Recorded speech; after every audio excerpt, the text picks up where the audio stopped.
Welcome, everybody, back to the Agent and the Fan podcast. My name is Chris Leible. I'm the agent. I'm here with my friend Lou Columna. He's the fan. Lou, how are you? Not too good, buddy. Not too good. It came like a comet, and it was over. It was over. Yeah. Obviously, Lou, you've had a rough baseball season as a huge Yankees fan, and now on the heels of, excuse the pun, but Aaron Rodgers' injury, just a tough break for the Jets and tough break for you and Yeah, all their fans. And really, I think for the NFL, that for was the the highest NFL. rated game in the history of Monday Night Football, and it's just a shame. 4 plays in, we lost Aaron Rodgers. Yeah, Yeah. I mean, listen, it was such a great beginning. The pop and circumstance, him coming out with the flag, yeah, everything was wonderful. But obviously, we know what happened, right? But you know, it. Listen, they're not winning the division now. You know, my goals have changed now for them to make the playoffs, right? I'm not expecting a deep run because they have the offensive talent, they have the defensive talent. Can Zach Wilson maneuver them to just getting in, right? I'm not yeah. asking him. And by the way, you know what? Yesterday's game, when they played the Cowboys, I didn't expect them to win that game. They're playing in Dallas. You know, the stats to me weren't as awful as he looked. To me, he looked Look, here's the okay. deal. I think this for as a fan of the NFL, a super fan of the NFL myself. I mean, for me, they couldn't block Micah Parsons. It's not an uncommon problem in the NFL. I mean, the Giants couldn't block him the week before. Last night, the Jets were really exposed because Micah Parsons just He's went a beast. absolutely berserk like he does. He's an animal. That brings me to another question, but I'll get to in a second. But at the end of the day, you know, I think the quarterback is only as good as his blocking. You see it everywhere all the time. You could name dozens of examples throughout the league, even in the past few years. Guys like Russell Wilson or Matt Ryan, who have had spectacular years, and you're like, wow, how great is he? And then had terrible years. And it always comes down to the blocking and who's blocking for them. Those guys who get to the NFL, they're great quarterbacks. They're all great in their own way. Some are better than others, obviously. But how does Matt Ryan go from being an MVP to being, oh my God, what's wrong with this guy? Or Russell Wilson? And it usually does come down to the offensive line. And I'm a big proponent of that. And I think that's where everything's got to start and end with your team. Obviously, you need a quarterback, but I think if they block for Zach Wilson, we'll see how he does.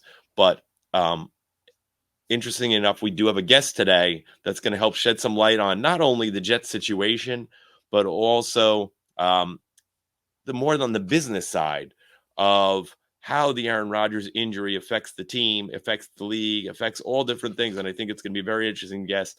His name is Fred Mangione. He is the former vice president of marketing for the Jets.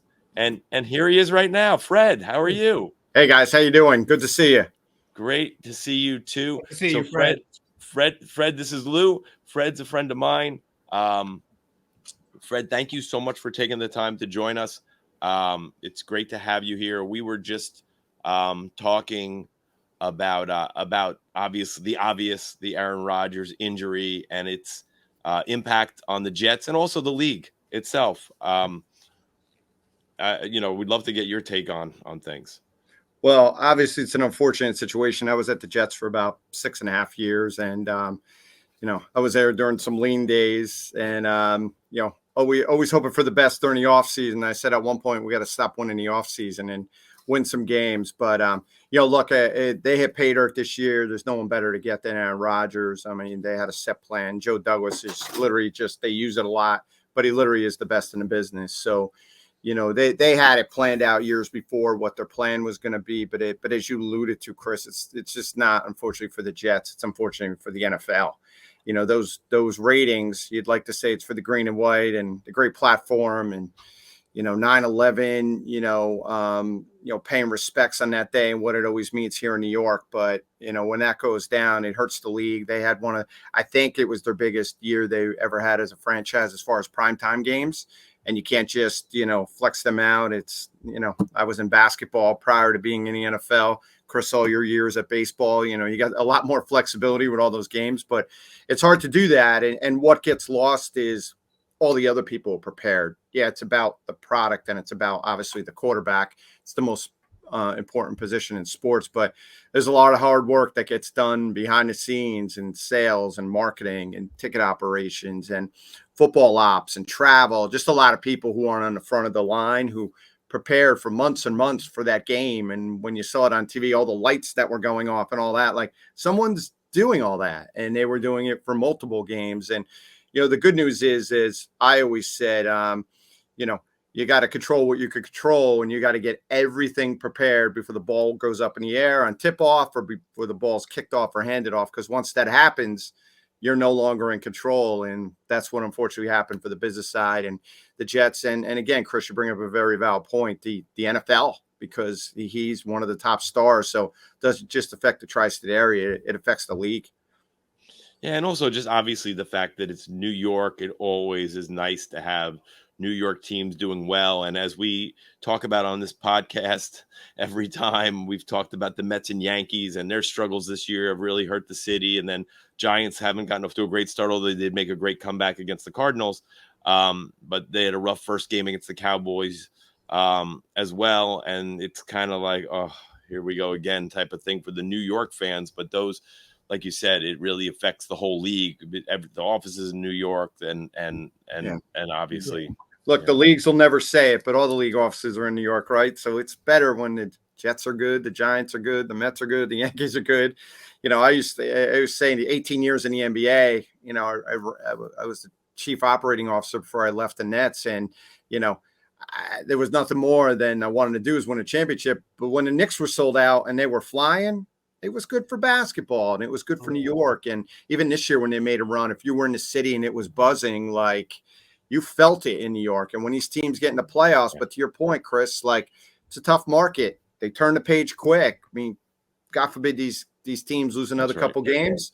It'll be on Knicks and Rangers and Nets. And then God forbid they don't get out. And it's like, when are pitchers and catchers reporting? And, so this market is tough, but that's why we're here. But between 5 arenas and 9 NBA teams and even 2 MLS teams. 9 sports teams and 2 MLS teams. And I used to joke around. It was one thing when I had to battle against the Knicks all my life, just trying to get your place in this market. When I was at the Jets, you had competition in your own stadium. So it becomes even harder. But the good news is there's a lot of people in this market. You're never going to get to all of them. But it's also important at the same time, you're cultivating a new fan base because you really want to engage the youth and the kids to become football fans, basketball fans. So they're the next generation's fan as they go up and they love Aaron, Garrett Wilson and Aaron Rodgers and Breece Hall and the guys and, become the new fans of tomorrow. So Fred, we know this is, especially I can speak for myself. This was a gut punch, right? Yeah. There's no rebounding. There's no Aaron Rodgers coming through the door now. Other than himself, if he miraculously comes, they talk about all these things happening with his surgery, what have you, but that's for another day. Yeah. How do you, from your standpoint, say, okay, this is what we got. This is what we have to work with now. How do we package this? Yeah. If it was me, it would have been a meeting the next day, and I'm sure my staff would have rolled their eyes like, here we go. And I had a bunch of ex-staffers text me. I could use a Freddie talk right now. But it's one of you get everyone in a room and you're like, all right, you're mad, you're this. You kind of let everyone just vent, like get it off your chest because nobody's feeling sorry for you. Nobody's feeling sorry for you. And I remember years and years ago when I was up for the job and I was in front of ownership interviewing and I said, the best part about your team is you're on the back news of the paper all year long. That was the good news. The bad news is you're on the back page of the paper all year long. And so football, again, a lot of people used to ask me what's the difference between the NBA and the NFL. The NFL is such at a bigger scale, but the business and the day-to-day is the same.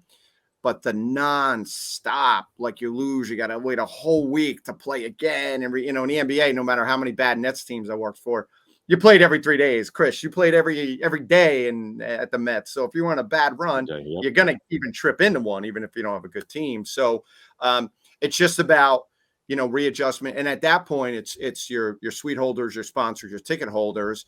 And they probably all called in that day, hemming and hawing. But you want to make sure you take care of them and you're giving them value add and you're making sure they're, no matter what's going on, they play this Sunday in New England, that their experience at the game is still great.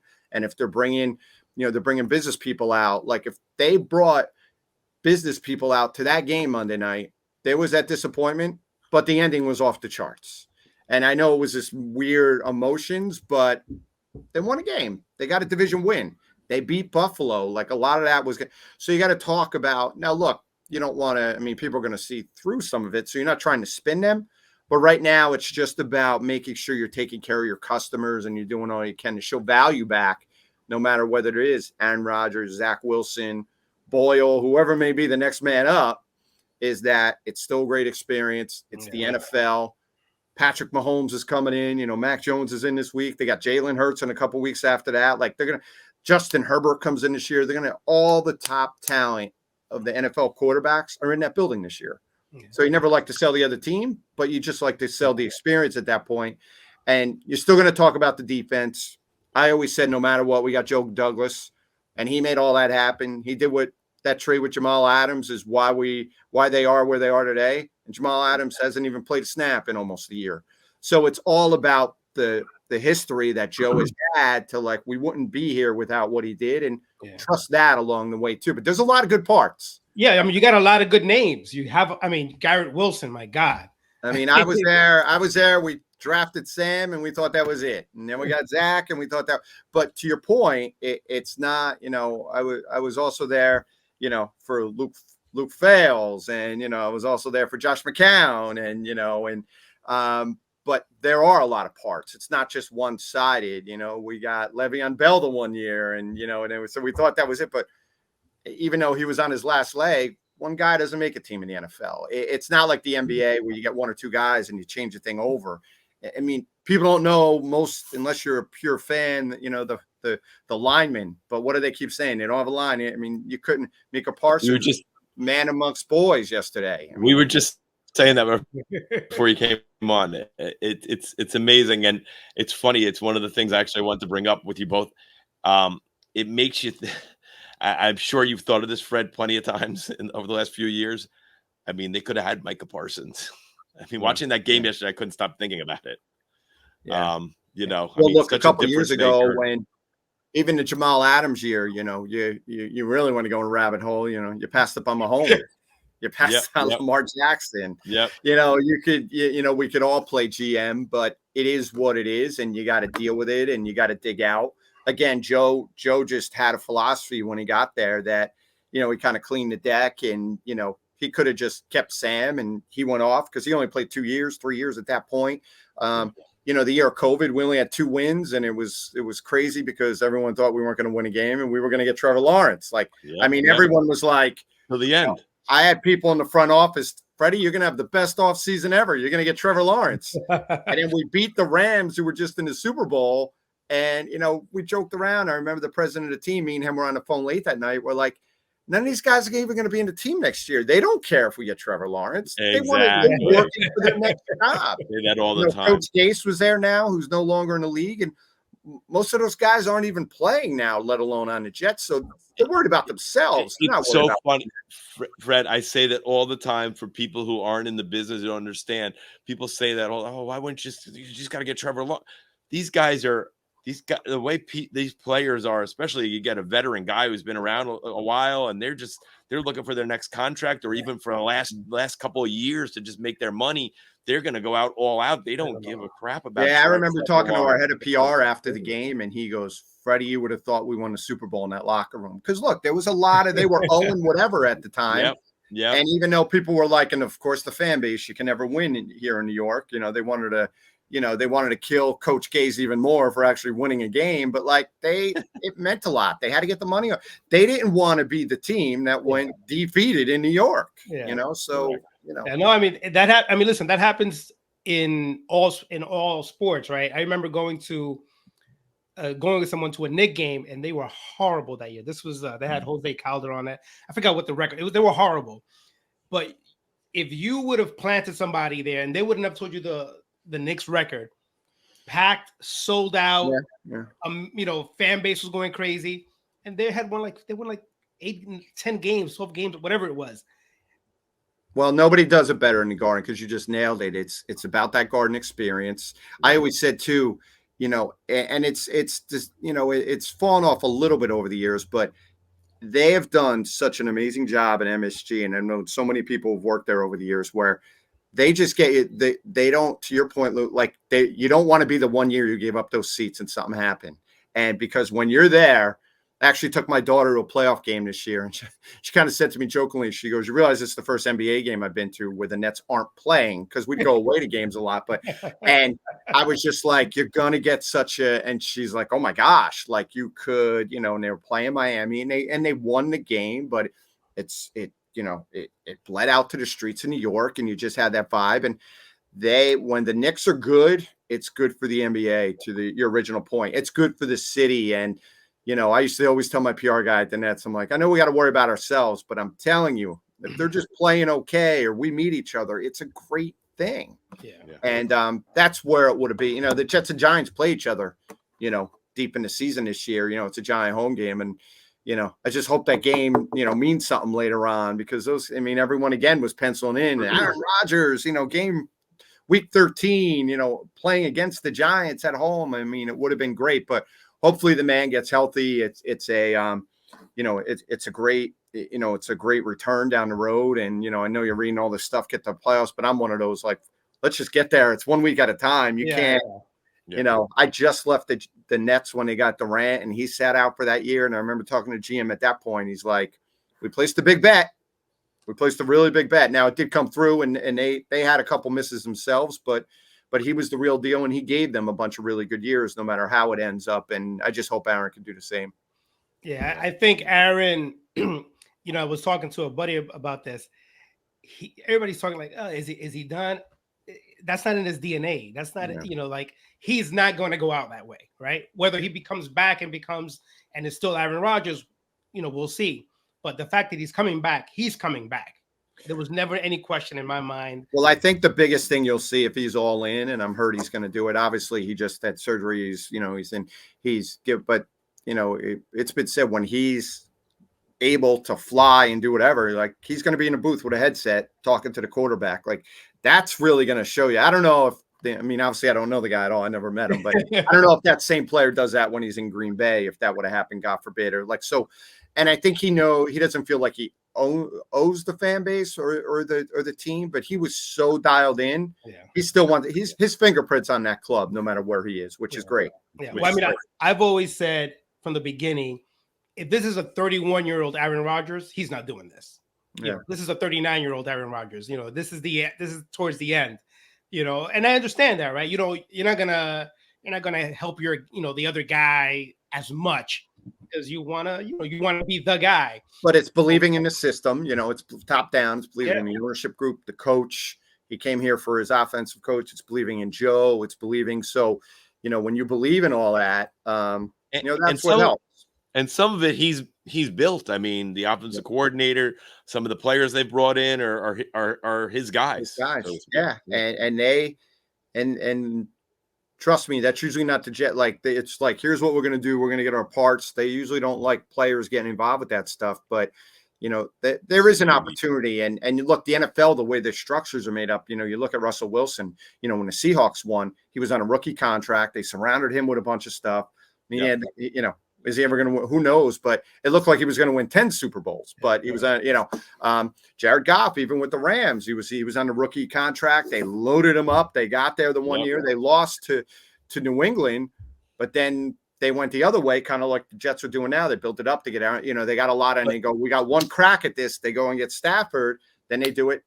Then you got to kind of dismantle and you got to start again. So you either have a lot of parts and go get the veteran, or you have a rookie and you put a lot of parts around them. Yeah.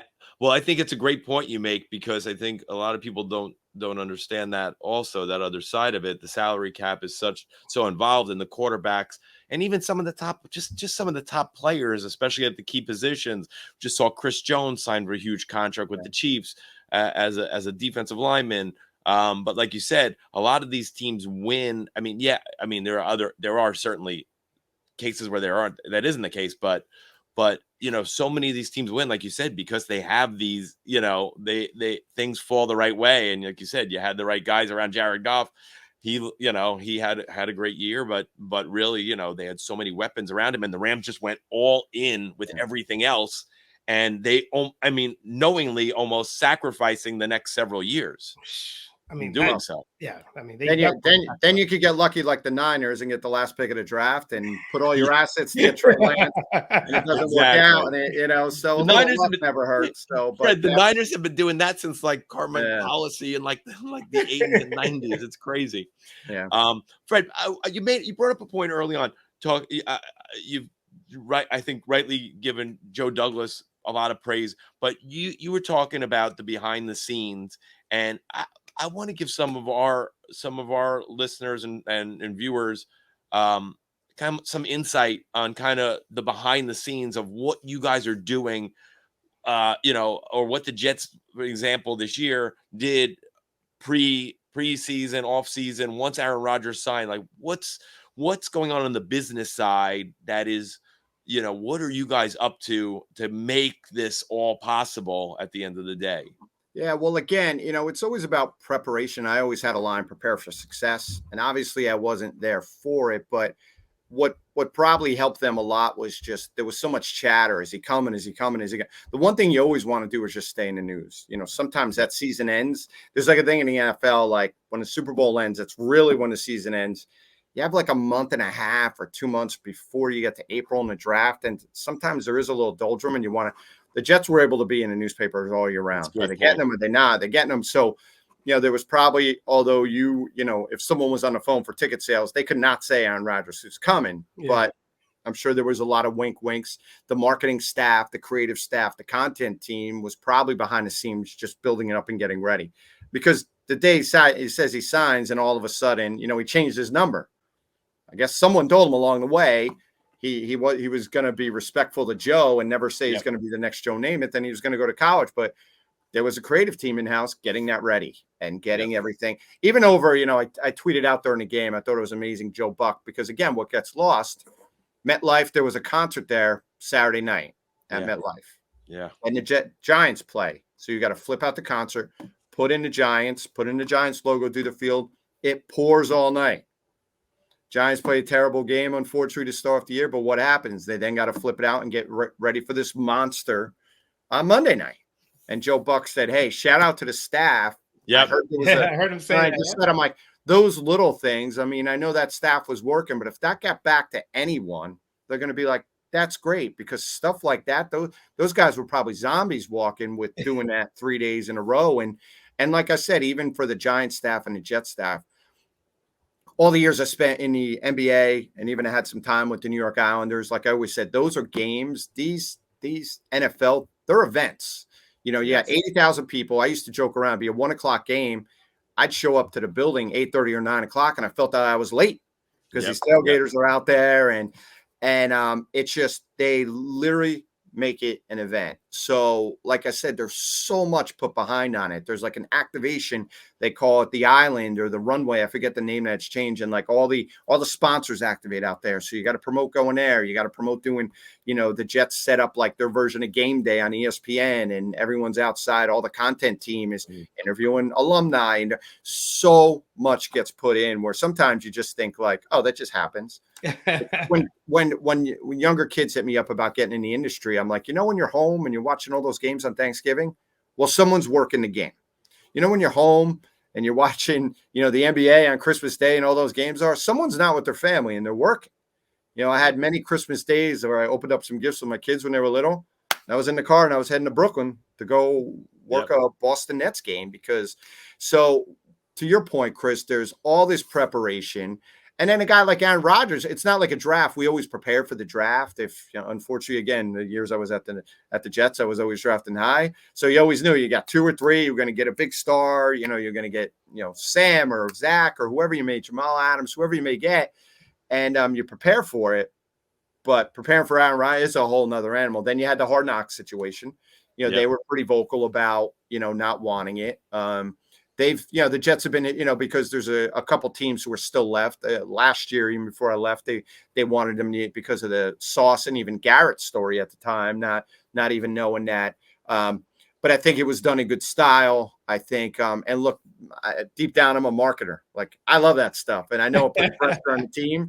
And believe me, I've gotten a lot in my career from a lot of different GMs like, Freddie, you got to hold up. Like, but it's important to sell hope. And I think that did nothing but again, all that hype and Aaron Rodgers sitting courtside and Yankee games and this and that. Yeah. But you got to play the game. Now, injuries are part of it. So it's not like he went out and he threw 7 interceptions and he fell on his face. But, it's the tough part of it. So the anticipation, they did such a good job. And I think it also overcame the Jets a little bit. I think they were managing the message great.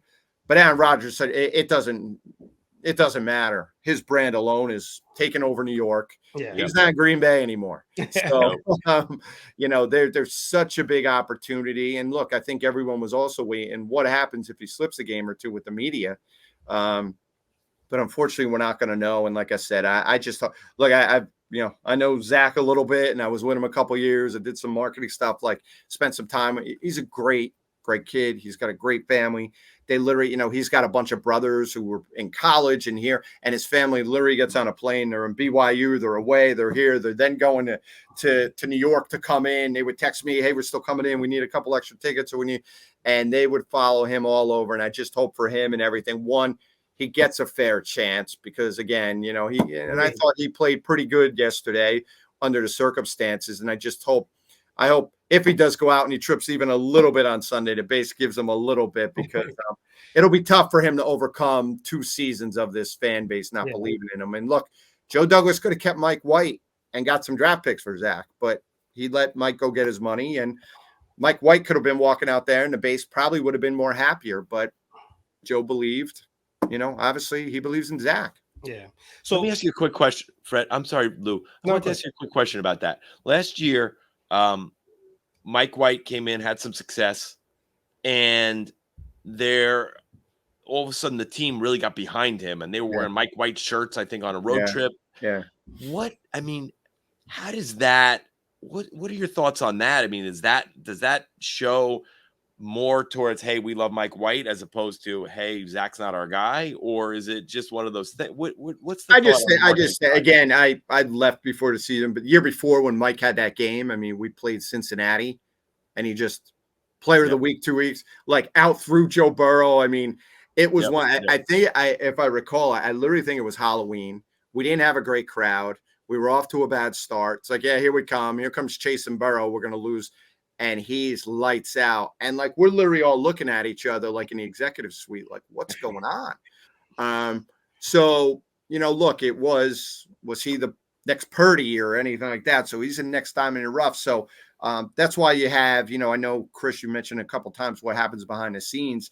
There's scouts all over the country this weekend going to the big Colorado game and doing this, trying to find the next, Mike White or whatever. But I think a lot of that was just giving Mike some confidence. And because look, they were close last year.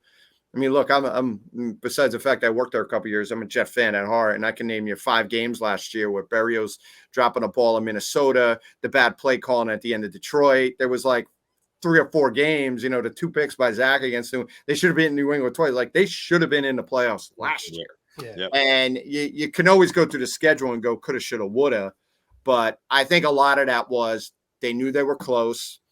They thought if Mike could get going, but look, even Mike, he got beat up a lot last year. And he came, I think they played the Bears or something, and he was like warming up on the sidelines, and he's like, and before you know it, and that's why everyone's always like, the backup quarterback. It's so important because when you look at that guy and say it's go time, you see some of these other guys come in at these other teams, and if you're not there, so can the Jets get criticized? Maybe they should have amped up the number 2 a little more, maybe. But, then they had Joe Flacco come back in for another run. Again, great guys, been there, done that. MVP in a Super Bowl, but you could just see some of these guys. It's just not there anymore at some point. And the NFL, I'm always amazed at, you got these 300, you know, again, as I keep talking, I worked in basketball and hockey, and you just see these athletes moving so fast, but there's 300-pound men flying. I'd be in practice going, oh my God, that guy weighs 3 times more than me. All the Not time. only could he bend me over his knee, but he can beat me running backwards. Like, they're so, again, looking at Micah Parsons, just they're so fast. Forget strong and athletic, but when you see these guys up, it's that's what people don't know that Different realize level. that, Fred. I say that all the time, especially you have your Fred. By the way, Lou, Fred's son is a fantastic basketball player. He's going to be somebody to keep an eye on. But when these people, and Fred and I live in the same town, you know, these people think they know, and unless you're up close with these guys, and right, Fred, when you see them in person, and you're like, oh my God. It's just I used to joke level. around because when I was at the Nets and we were building Barclays Center, you know, we literally built it from scratch. And I remember one day we were literally like building out like the locker room and what it's going to be. And it's one of those things where, you know, our shower heads are like this, and then you're like up there, like, is that tall enough? Because they're so big. You know, you sit in the seats. You know, if you watched Hard Knocks, the Jets facility in Florham Park is just off the charts. It's top 5 in the league for sure. But we'd have our own meetings there and bring in clients, and you'd sit in those chairs. It was like you could fall asleep in an instant, but all 3 of us could probably sit in a chair because they're massive. The chairs were like $5,000 a piece because they got to fit certain, you know, individuals who are just, you know, you see Mekhi Becton and some of these guys, and oh my guys are it's monsters. Amazing. Fred, what are your 2 most memorable moments? You know, one each, one for the Jets and one for the Nets. And a follow-up question: what is something that you do that would surprise people in your position? Well, like you know, 18 years at the Nets, you know, obviously opening up Barclays Center will probably always be my cornerstone. But as far as like I was there the second year we traded for Jason Kidd, and we all knew who this guy was, whatever. Now I'm at the Nets. Like, we can't get, I mean, I used to joke around. We did literally have to put Barclays Center on fire for people to pay. And when we were in New Jersey, you'd have to trip into us, you know, to get to a game. But my second year we blinked, and all of a sudden I was sitting at the Staples Center, and like Kobe and Shaq are sitting there. You know, we got swept, but like sitting in the finals, I'm like, this is pretty cool. And, you know, we went the next year, but 18 years later, we went to the semis a couple times when we never even sniffed the finals. So, so for me, you know, that was, I mean, the Barclays Center will be 1A and 1B. So, you know, you always want to get to that end result. And I was able to get to the finals twice. But that's why I always tell kids, and even people work for me, if they're at a team doing well, I'm like, enjoy it. Like, you think it's going to happen all the time, and it's not. I'll watch highlights sometimes of those years of my son. I'll show him clips and stuff. He'll be like, what are we watching? Because it's regular. It's not. I go, it's not in HD. That's the problem. It looks like it's from 1930 to him. And, you know, it's been a while. And look, at the Jets, I'd probably say, you know, we did a lot, you know, just recreating a lot of things on the marketing and revenue side for a club. You know, these NFL teams do a lot of things year after year the same way. And, you know, when I was brought in, they wanted a different way of thinking. You know, a lot of people from the NBA. So the NHL has been so turnkey every year. You do the same thing out. You know, also, so I would like to think more, it was behind the scenes stuff as Chris, more on the business side, just some procedural stuff, some leverageable things, some more things we did with the building and concerts and things like that to bring more value to the customer.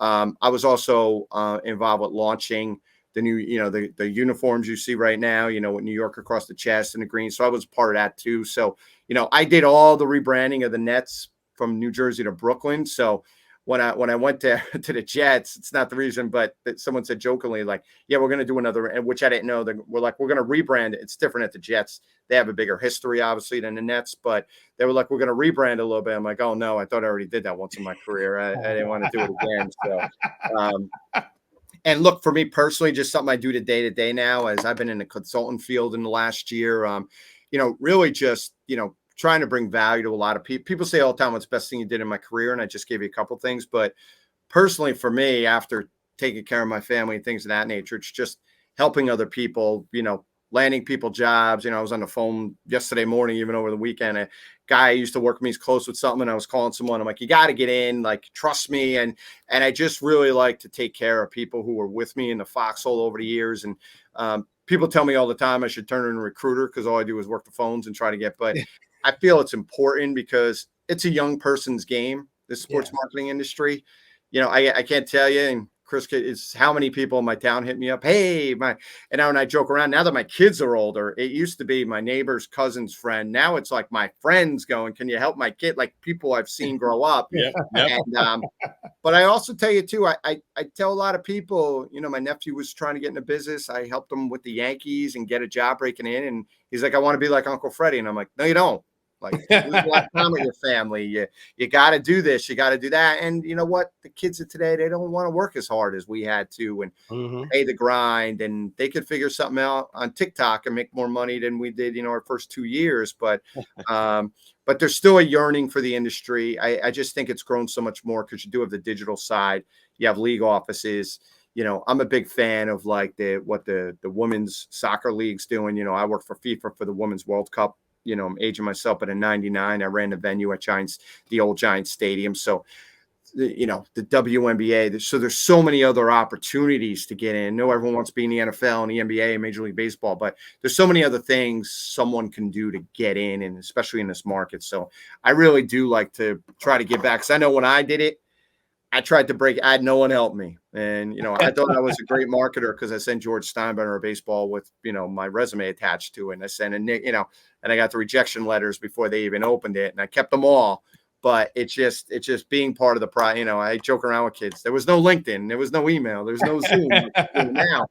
So I always joke around. I'm like, you had to hustle a lot more. You can't get lucky just sending texts out. Fred, I always tell everybody, because when I first started, same thing. I said, you ever heard the expression pound the pavement? Yeah. Some people have heard it, some people haven't, but I literally did it. I walked around New York City with my resume, dropping it off at any office that I had like marked down and trying to like walk around. Oh, here's one, you know, so crazy stuff. But Fred, no, but I still think it's important, Lou, just to like these kids today, I tell them it starts in, you know, high school, it starts in college. Even Chris, you know, the way his boys we're all involved in sports. And he mentioned my son, like, now that he's trying to figure out if he's going to go at the next level, it's him talking to the coaches after, and some AU programs that come after him. I'm like, they don't want to talk to me anymore. Like, it's on you. So he's got to communicate with the coach after, and he's starting to get some texts about looking at his stuff, and he'll show me, and I may help him and script him a little bit, but it's on him. But those are all life skills, whether he ever plays anywhere or whatever. I want him to know how to do all that stuff. So when he goes on to college or when he looks for that job, you know, exactly, living in the bubble we live in our town, in the area, like, you're gonna get outside of it one day, and mom and dad, they'll always be there, yet we won't be there, and it's up to him to get that. And that's where I think our generation always gets it more, because you know, we had to pound the pavement to get to where we are. Without question. Fred, thank you so much for joining us today. Really appreciate your insight. It's a really great, I think, look at some of the other things that people don't realize. They see Aaron Rodgers getting hurt in the field. Oh my God, the Jets season and that kind of thing. But I think you brought a lot of insight and gave us a look at kind of the other side, which I think was really important. And obviously it's something I know well. And I wanted to hear from your perspective as somebody who's accomplished so much of what you have. So I really appreciate you taking the time to join us. Well, they always talk about the year one. Fortunately, I was at the game because I'm a fan when this happened with Vinny Testaverde. I was there too. They said the game, but they said the game was over. Like Tannenbaum went to Parcells and he goes, "We're going to feel sorry for ourselves for 45 seconds here. And we could be this, we could be this. Yep. But we got a good D. We got to figure it out." Now, they went out and got Rick Meyer, so hopefully Joe does a little better if they get someone. But that kind of attitude of like, we're in New York and nobody feels sorry for us. And look, there was probably about 90 individuals who I can name who walked into Florham Park after being in MetLife until probably 12:30, who had to probably had their heads down, but then said, all right, we got to get up because we got to talk to our clients. We got to be visible. We got to get ready for the media, and we got to do our jobs. No, that's a great point. And also shouldn't go on, you know, when you go from a Hurricanes quarterback to a Notre Dame quarterback, that's that's a whole nother podcast. So. That's another podcast. Fred, thank you so much for the time. Really appreciate you coming to join us. And we'll hopefully see you again soon. All right, gentlemen, we'll talk soon. Enjoy the rest of the season. Thanks. You too, Fred. Appreciate it. Take care. All right. Well, that was great. Fred, I thought that was awesome, Lou. It was great to have him on, and he was really, I thought he was great. He really, I think, gave Amazing. a great insight to the behind the scenes. I mean, Fred's a really accomplished guy who's done a lot of things. So it was great to have him on. Lou, I know we want to talk about a few other things before we break away. But Um, but but yes. we have the Miami Minute. Well, let's get into the Miami Minute. I'm going to get into it right now. I'm glad you brought that up. Lou, I am excited. I was down for the home opener. It was a great game. We beat Miami of Ohio. That wasn't the headline of the season so far. We played Texas A&M the next week, and we beat them up pretty good. We shot ourselves in the foot early in the game, but we really beat them up. They were a top 25 team. They are no longer a top 25 team. We are the number 20 team in the country now. I couldn't be prouder of the Hurricanes. The offensive line, which is something we talked about in the last Miami Minute and something we talked about early in the show, has been absolutely sensational. I mean, some of the things they have done so far this season, because our quarterback's the same quarterback. 2 years ago, he had a good year. Last year, he had a bad year. This year, he's off to a great start. The offensive line is key. You've got to be able to block the guys up front and give the guy time. And there's a reason why he's at Miami at quarterback. So I'm excited about that. The defensive line has been great too. Banged up, a lot of injuries. Guys, next man up, next man up. Another key for me to the Hurricanes coming back and turning things around is the depth. The depth, not only up front, but also throughout the defense, throughout the offense. You're going 2 and 3 and 4 guys deep. I really am excited. I don't want to get too ahead of myself. Trust me, don't get too ahead of yourself. No, I will not get too ahead of myself, but I'm very excited. We got a big game coming up this weekend. It's not that big, but it's at Temple. We're going to it, so we're pumped about that. But you got to win those games. You got to. And anytime I could save money by not flying to Miami, spend $3,000 going down there and just driving down to Philly and grabbing a cheesesteak on the way. That is going to be great too. So that's the Miami Minute for this week. Proud of the Hurricanes. Keep going, boys. Go Canes. Nice. I wanted to speak real briefly on the Giants. We didn't touch upon the Giants at all. Yep. But, they did win their game. They came back. But this is why they did not want to pay Saquon Barkley the big money. This guy just cannot stay healthy. Now, we don't know how I think I just heard right before we came on. It looks like it's a regular ankle sprain. It's not a high ankle sprain, which is huge. So he's going to be out a few weeks. Hopefully he'll be back healthy. He's a fun player to watch. Dynamic player. Dynamic player, and certainly someone you can build an offense around. I'll take the player's side on this one, Lou. I'm a fan of his, and he's a bell cow guy. They got to find a way to keep this guy healthy. He plays hard. He runs hard. You're going to see injuries, but I think that's what you're seeing in the NFL right now. Dalvin Cook signed with the Jets for a big deal. I mean, for a very economical deal for him. He's one of the top backs in the league. I mean, he's not playing as much as a normal top back in the league, but I think also that's a nice thing for the Jets in that they have Breece Hall. Michael Carter played a lot yesterday because there were so many 3rd and longs, and he's the obvious 3rd down back. So he's coming in, or even 2nd and long. He comes in those the 3rd down, scenarios. But listen, I think Saquon, you can't knock the guy. He's going to play hard. I would have liked seeing him sign a long-term deal with the Giants.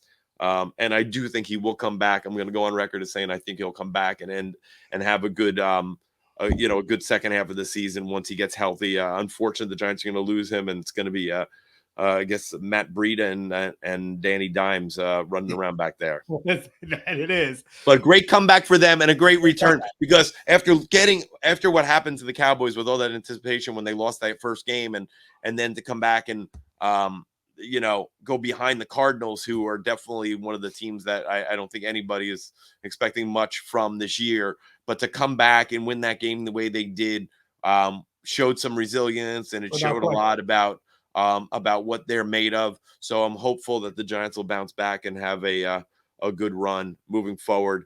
And hopefully the Jets will bounce back too from a rough from a rough game in Dallas. But I don't think there's anything to be ashamed about of not being able to block Micah Parsons, because the guy is He's tremendous. he's at a different level. But yeah, hopefully, whatever the case is, the Jets and Giants will end up having a better year than the baseball teams in New York. That's the hope, man. I really sincerely hope that. I really want, as Fred was saying, when they played later on this year, for it to mean something. Yeah, and I think I have a funny feeling it will. I think, like I said, I think the Jets' defense is good enough that they're going to win a lot of games just themselves, and I think their running game can make things happen if they can keep Zach Wilson or whoever else is going to be back there behind center upright and not panicking back there. I do think they'll do well and have a good winning season. And I think the Giants, if they can stay the course with Saquon being down, then they have a chance to be there too. So I agree. Well, listen, Lou, it's been great. We'll be back again soon. Thanks to our guest, Fred Mangione, for joining us and giving us some great insight. And we'll see everybody again soon. Take care.